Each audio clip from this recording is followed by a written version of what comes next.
A lot of questions at the Phoenix Police Department, big changes in management, the expectation of a new police chief, and then the interim police chief quits. To talk about this and the effects on Phoenix PD from PPSLA is Ben Leuchner, the head of the organization. Thanks for doing this. Thanks for having me, Mike. I want to spend just a minute kind of catching up.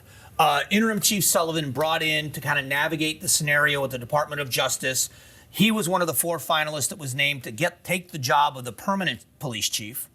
And then it seems like, at least in the 11th hour, he withdrew his name, and the city announced they are starting over in the process. What does that do to the organization to have that kind of indecision?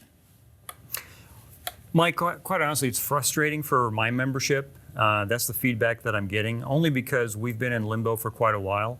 And obviously, you know that we did a survey where the survey showed that in the high 90s in the percentile rate, people did not want to see Chief Sullivan continue in that role.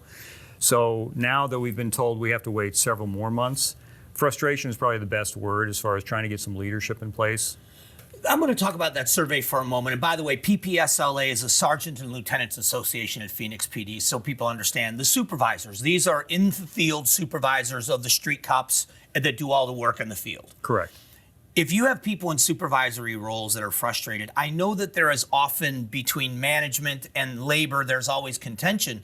But what does that 90+% number mean? I mean, how significant is the number? So you're always going to have people that are dissatisfied, right? Yeah. At any workplace. That's normal. We expect that. What we didn't expect in our survey was such a high percentage, because when we asked the question, for example, should PPSLA support Chief Sullivan for the process, 98% of our membership actually came back saying no.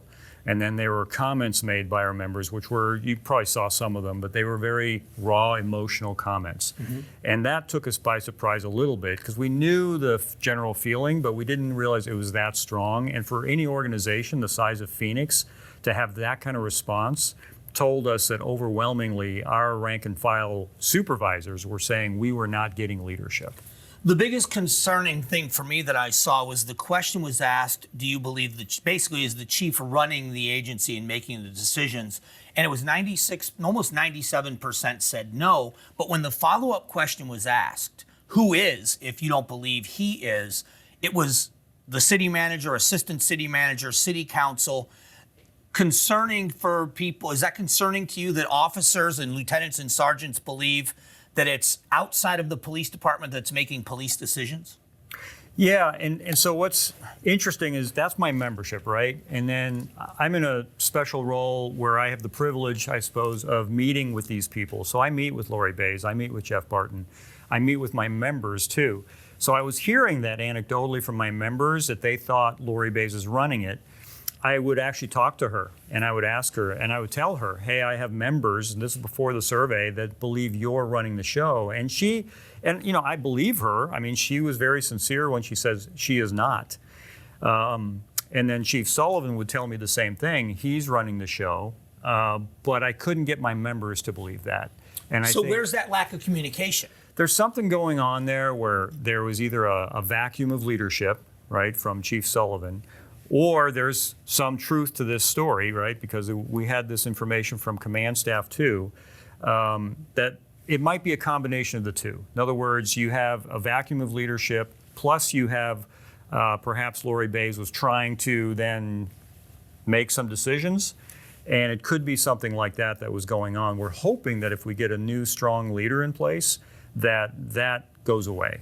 So that's my last question. What do you want to see in the next police chief? So, I know Jeff Barton used the word unicorn, which is kind of a funny term because they don't exist. We're looking for the best possible candidate. We're looking for somebody who will support the rank and file. And I'm not saying just be a yes man to whatever the unions say. That we never are looking for that. And we're also not against reform. That's what people need to understand. We actually do believe in reform. But we need a chief that understands what's going on with our morale right now, because it is at rock bottom. We are losing people left and right. We are in a staffing crisis. We are at the lowest numbers that we've had since the 1990s. And so we're at a point now where we can't answer the calls anymore. And the public doesn't even know that because we don't really publicize that very often. But it is true, and it is a staffing crisis, and we think that if we have a strong leader in place who's competent, that they can actually turn this ship around, hopefully, to where we keep our officers. Well, I wish you the best, and I appreciate the information and the insight. Thank you very much. We'll be back. Coming up.